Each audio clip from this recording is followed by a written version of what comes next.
Hello guys, ಔರಂಗಾಬಾದ್ಗೆ ಹೋಗ್ಬೇಕಾದ್ರೆ ಒಂದು unplanned stop ಬಿಜಾಪುರಲ್ಲಿ ಗೋಲ್ ಗುಂಬಸ್ ನೋಡೋಕ್ಕೆ ಬಂದಿದ್ದೀವಿ.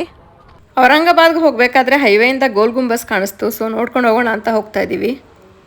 ಟಿಕೆಟ್ ಒಬ್ರಿಗೆ 25 ರೂಪಾಯಿ ಮತ್ತು ಟೈಮಿಂಗ್ಸ್ ಬೆಳಗ್ಗೆ 6 ಗಂಟೆಯಿಂದ ಸಂಜೆ 6 ಗಂಟೆವರೆಗೆ ತೆಗೆದಿರುತ್ತೆ. ಇಲ್ಲಿ ಸಮ್ಮರಲ್ಲಿ ತುಂಬ ಬಿಸಿಲಿರುತ್ತೆ, ಸೊ ಅಕ್ಟೋಬರಿಂದ February is the best time to visit. ದೂರದಿಂದ ನೋಡೋಕ್ಕೆ ಇದು ಒಂದೇ ಬಿಲ್ಡಿಂಗ್ ಥರ ಕಾಣ್ತಾ ಇದೆ, ಆದರೆ ಇಲ್ಲಿ 3 ಬಿಲ್ಡಿಂಗ್ಸ್ ಇದೆ. ಮುಂದೆ ಇರೋದು ನಗರ್ಖಾನ ಡ್ರಮ್ ಹೌಸ್ ಅಂತ. ಹಿಂದೆ ರಾಜರು ಮತ್ತು ರಾಜಮನೆತನದವರು ಬಂದಾಗ ವೆಲ್ಕಮ್ ಮಾಡೋಕ್ಕೆ ಇಲ್ಲಿ ನಗಾರಿ ಬಾರಿಸ್ತಾ ಇದ್ರಂತೆ. ಈಗ ಇದರೊಳಗಡೆ ಒಂದು ಮ್ಯೂಸಿಯಂ ಇದೆ. ಮ್ಯೂಸಿಯಂ ಬೆಳಗ್ಗೆ 9 ಗಂಟೆಯಿಂದ ಸಂಜೆ 6 ಗಂಟೆವರೆಗೆ ತೆಗೆದಿರುತ್ತೆ. ಇವತ್ತು ಫ್ರೈಡೇ ಆಗಿರೋದ್ರಿಂದ ರಜಾ ಇದೆ, ಎವ್ರಿ ಫ್ರೈಡೇ ರಜೆ ಇರುತ್ತೆ ಇಲ್ಲಿ.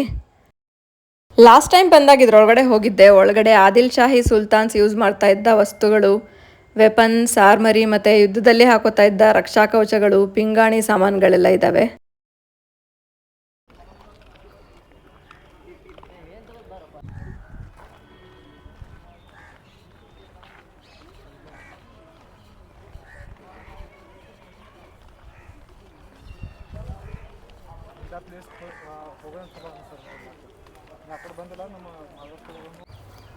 ಇಲ್ಲಿ ಮ್ಯೂಸಿಯಂ ಮುಂದೆ ಇಟ್ಟಿರೋದು 17th ಸೆಂಚುರಿಲಿ ಯೂಸ್ ಮಾಡ್ತಾ ಇದ್ದ ಕ್ಯಾನನ್ಸ್ಗಳು.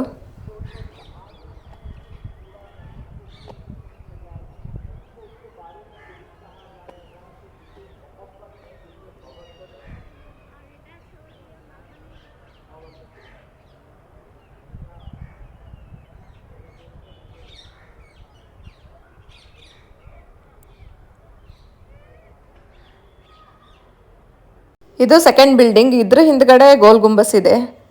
ಈ ಬಿಲ್ಡಿಂಗ್ ಒಳಗಡೆ ಏನಿದೆ ಅಂತ ಗೊತ್ತಿಲ್ಲ. ಇಲ್ಲಿ ASI ಅವರು ಗೋಲ್ ಗುಂಬಸ್ ಬಗ್ಗೆ ಇನ್ಫಾರ್ಮೇಷನ್ ಕೊಟ್ಟಿದ್ದಾರೆ. ಗೋಲ್ ಗುಂಬಸ್ ಒಳಗಡೆ ಬಿಜಾಪುರದ ಆದಿಲ್ ಶಾಹಿ ಡೈನಾಸ್ಟಿಯ 7th ಸುಲ್ತಾನನಾದ ಮೊಹಮ್ಮದ್ ಆದಿಲ್ ಶಾನ ಸಮಾಧಿ ಇದೆ. ಇದರ ಆರ್ಕಿಟೆಕ್ಚರ್ ಇಂಡೋ ಇಸ್ಲಾಮಿಕ್ ಸ್ಟೈಲಲ್ಲಿದೆ. And this is the second largest gumbaz after Vatican City in the world.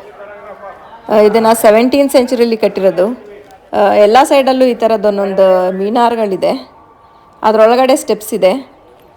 History ಪ್ರಕಾರ ಇದನ್ನು ಮೊಹಮ್ಮದ್ ಆದಿಲ್ ಶಾ ಬದುಕಿದಾಗಲೇ ತನ್ನದೇ ಸಮಾಧಿಗೆ ಈ ಮಾನ್ಯುಮೆಂಟ್ನ ಕಟ್ಟಿಸ್ಕೊತಾನೆ.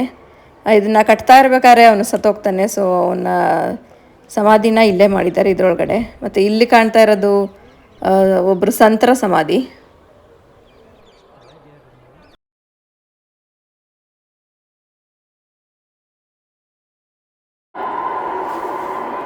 ಗೋಲ್ ಗುಂಬಸ್ ಎಂಟರ್ ಆಗ್ತಿದ್ದಂಗೆ ಈ ಹಾಲ್ ಇದೆ. ಮತ್ತು ಇಲ್ಲಿ ಮೇಲ್ ಕಾಣ್ತಾ ಇರೋದು ವಿಸ್ಪರಿಂಗ್ ಗ್ಯಾಲರಿ.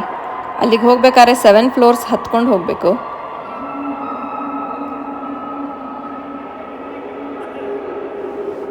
ಇದೇ ಮೊಹಮ್ಮದ್ ಆದಿಲ್ ಶಾ ಮತ್ತು ಅವನ ಫ್ಯಾಮಿಲಿ ಮೆಂಬರ್ಸ್ ಸಮಾಧಿ. ಈ ಹಾಲಲ್ಲಿ ಸೈಲೆಂಟ್ ಆಗಿದ್ದಾಗ ಕೂಕೊಂಡ್ರೆ ಅಥವಾ ಕ್ಲ್ಯಾಪ್ ಮಾಡಿದ್ರೆ ಮಿನಿಮಮ್ 7 ಟೈಮ್ಸ್ ಎಕೋ ಆಗುತ್ತೆ. ಬಟ್ ಈಗ ತುಂಬ ಕ್ರೌಡ್ ಇದೆ, ಎಲ್ಲ ಕಿರ್ಚ್ಕೋತಾ ಇದ್ದಾರೆ, ಸೊ ಕರೆಕ್ಟಾಗಿ ಕೇಳಿಸ್ತಾ ಇಲ್ಲ. ಈ ಎಕೋ ಮತ್ತು ವಿಸ್ಪರಿಂಗ್ ಗ್ಯಾಲರಿನ ಕರೆಕ್ಟಾಗಿ ಎಕ್ಸ್ಪೀರಿಯೆನ್ಸ್ ಮಾಡಬೇಕು ಅಂದರೆ ಬೆಳಗ್ಗೆ 6-7 ಗಂಟೆ ಅಷ್ಟೊತ್ತಿಗೆ ಬರಬೇಕು. ಖಾಲಿ ಇದ್ದಾಗ, ಸೈಲೆಂಟಾಗಿದ್ದಾಗ ನೀಟಾಗಿ ಕೇಳುತ್ತೆ ಎಕೋ ಮತ್ತು ವಿಸ್ಪರಿಂಗ್.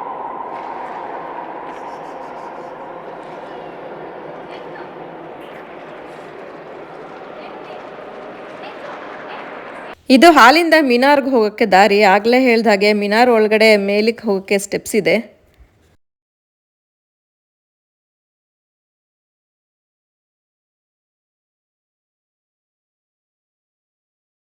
ಇಲ್ಲಿರೋ ಎಲ್ಲ ceilings stone interlocking system use ಮಾಡಿದ್ದಾರೆ. ಸೊ 7 ಫ್ಲೋರ್ ಬಿಲ್ಡಿಂಗಲ್ಲಿ ಎಲ್ಲೂ ಪಿಲ್ಲರ್ಗಳಿಲ್ಲ. ಎಲ್ಲ ಫ್ಲೋರಲ್ಲೂ ಸೀಲಿಂಗ್ ಬೇರೆ ಬೇರೆ ಥರ ಇದೆ.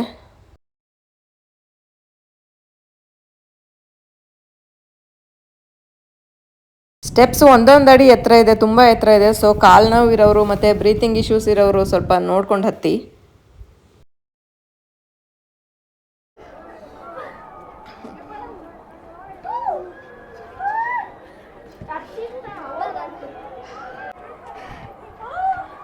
ಸ್ಟೆಪ್ಸ್ ಹತ್ಕೊಂಬಂದು ಹೆಂಗೆ ಅನ್ನಿಸ್ತಾ ಇದೆ? ಸೂಪರ್ ಆಗಿದೆ. ತುಂಬ ದೊಡ್ಡ ದೊಡ್ಡ ಸ್ಟೆಪ್ಸು ಹತ್ಕೊಂಬರೋಷ್ಟರಲ್ಲಿ ಎಷ್ಟು ಫ್ಲೋರ್ ಅಂತ ಕೇಳಿದ್ದೆ ಆಯಿತು ಬರೀ.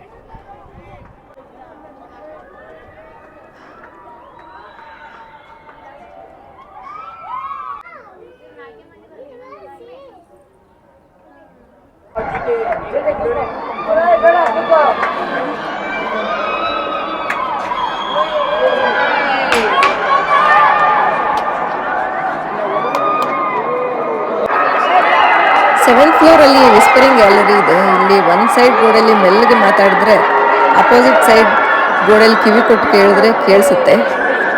ಬಟ್ ಇವಾಗ ತುಂಬ ಗಲಾಟೆ ಇರೋದ್ರಿಂದ ರೆಕಾರ್ಡ್ ಮಾಡೋಕ್ಕಾಗ್ತಾ ಇಲ್ಲ. 17th ಸೆಂಚುರಿಲಿ ಈ ಥರ ಅಕೌಸ್ಟಿಕಲಿ ಇಂಜಿನಿಯರ್ಡ್ ಮಾನ್ಯುಮೆಂಟ್ ಕಟ್ಟಿರೋದು ನಿಜಕ್ಕೂ ಅದ್ಭುತ ಅನಿಸುತ್ತೆ.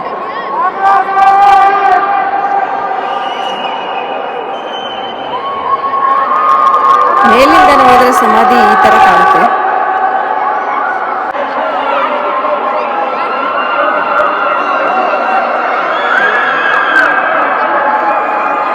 ಇದು ಗೋಲ್ ಗುಂಬಸ್ ಸೈಡ್ ವ್ಯೂ. ಇದು ಆ ಕಾಲದಲ್ಲಿ ಯೂಸ್ ಮಾಡ್ತಾ ಇದ್ದ ಕುದುರೆ ಲಾಯ. ಇದು parking area. Thanks for watching this video ನಿಮಗೆ ಇಷ್ಟ ಆಗಿದ್ರೆ ಲೈಕ್ ಮಾಡಿ, ಶೇರ್ ಮಾಡಿ ಮತ್ತು ನಮ್ಮ ಚಾನಲ್ಗೆ ಸಬ್ಸ್ಕ್ರೈಬ್ ಮಾಡ್ಕೊಳ್ಳಿ.